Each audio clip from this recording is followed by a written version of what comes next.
Natapos na nga ang NBA trade deadline at may mga teams na masasabi nating posibleng mag-improve sa matapos ang ginawa nilang mga trade. Isa na ding dito ang Los Angeles Lakers. Kung may isang malinaw na kailangang ayusin sila ngayong season at iyon ay ang kanilang shooting mula sa labas. Sa ngayon, 34.9% lang ang kanilang 3-point shooting, ika-21 sa buong NBA. Isang statistics na hindi sapat para sa kupunan may ambisyong maghabol ng malalim na playoff run. Hindi naman inaasahan na isang player lang ang agad makakalutas ng problemang ito. Pero naniniwala ang Lakers na may hakbang silang ginawa sa tamang direksyon matapos i-trade si Gabe Vincent kapalit ni Luke Kennard. Isang guard na kilala sa pagiging elite shooter, agad ninagbigay si Kennard ng bagong dimensyon sa opensa ng LA. Matapos ang panalo ng Lakers kontra Sixers, hindi itinago ni head coach JJ Redick ang kanyang paghanga sa bagong acquired na player. Ayon kay Redick, isa si Kennard sa pinakamahusay na shooter sa liga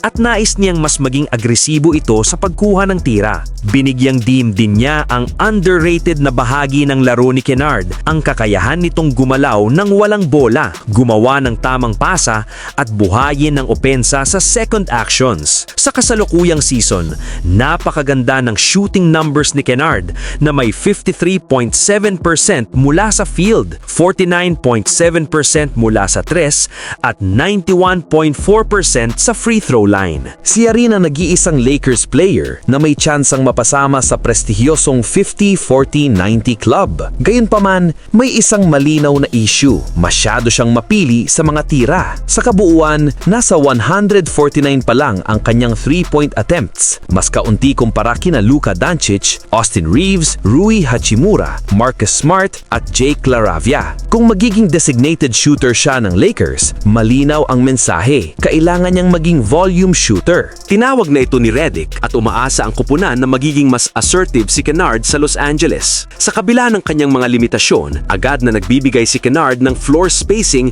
na kailangang igalang ng depensa. Hindi lang ang coaching staff ang excited, pati ang kanyang mga kakampi.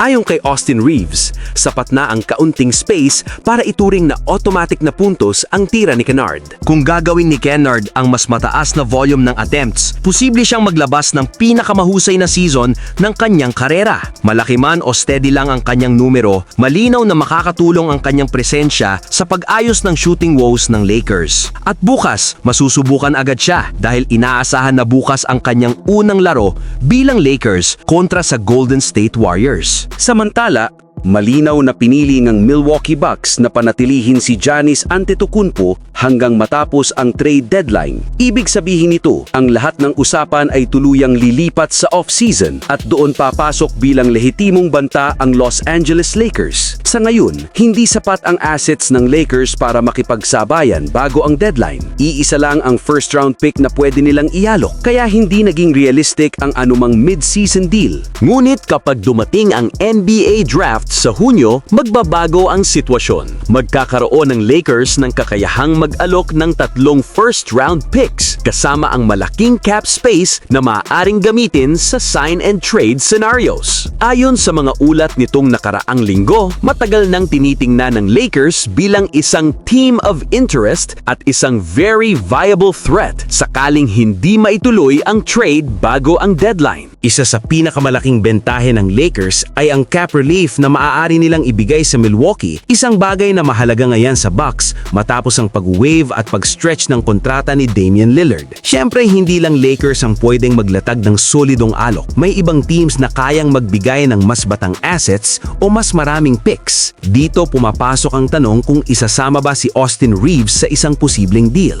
Siya ang pinakamagandang player na pwedeng makuha ng Bucks mula sa LA. Ngunit mangangailangan ito ng pahintulot mula sa dalawang panig, mula sa Lakers at mula kay Reeves mismo. Kung isasama si Reeves, mas lalakas ang tsansa ng Lakers. Kung hindi, magiging mas bukas ang debate. May posibilidad ding ikonsidera ng Milwaukee ang kagustuhan ni Giannis, lalo na kung malinaw ang kanyang preferred destination. Ngunit hanggang ngayon, umiwas si Giannis sa paggawa ng matitigas na demand, isang dahilan kung bakit nananatili pa rin siya sa Bucks. Kung magbabago iyon at maging seryoso ang parehong panig, asahan na ang Lakers ay isa sa mga unang nakapila